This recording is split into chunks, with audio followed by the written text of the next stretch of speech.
Olá pessoal, estamos começando mais um Morning Call da Empire Capital.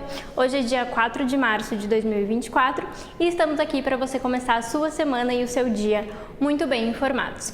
Vamos começar falando um pouco do fechamento de mercado na semana passada. A gente teve o Ibovespa fechando a semana com queda de 0,2% em 129.180 mil pontos. Já o dólar fechou a semana em baixa com queda de 0,5%, cotado aos R$ 4,96.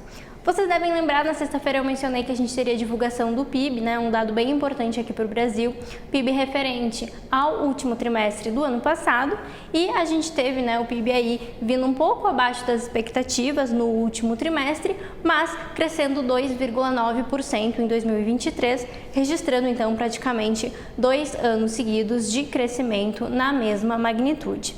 Esse crescimento do ano de 2,9, ele reflete principalmente a produção agrícola bastante positiva, principalmente no primeiro semestre do ano passado, e também crescimento do consumo das famílias e exportações recordes. Conforme eu mencionei, o resultado do último trimestre em si veio abaixo das expectativas, mas isso não ofuscou o foco desse resultado bem positivo que a gente teve para 2023 como um todo, e os dados desse início de ano, principalmente ali de mercado de trabalho, também mostram a atividade forte. Além disso, ao longo do fim de semana, a gente também teve como destaque a decisão da OPEP, que optou pela manutenção dos cortes de oferta da ordem de 2 bilhões de barris de petróleo por dia. Isso deve continuar até junho, o que já era esperado pelo mercado e causou, na semana passada, um aumento no preço da commodity. Hoje a gente já começa com as bolsas próximas à estabilidade. O Eurostock está subindo 0,2%, enquanto o futuro do S&P está caindo 0,1% e o Nasdaq está no 0 a 0.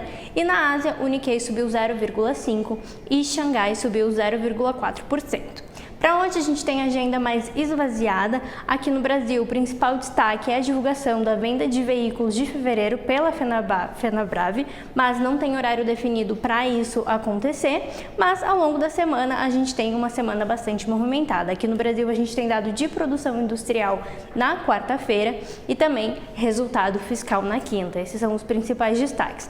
Lembrando, do lado político, a gente deve continuar nas discussões sobre a desoneração da folha de pagamentos. O Congresso ele vem insistindo na importância dessa medida, enquanto o governo, claro, se preocupa aí com a perda de arrecadação. Então, essas discussões já estavam acontecendo na semana passada e devem continuar nessa semana.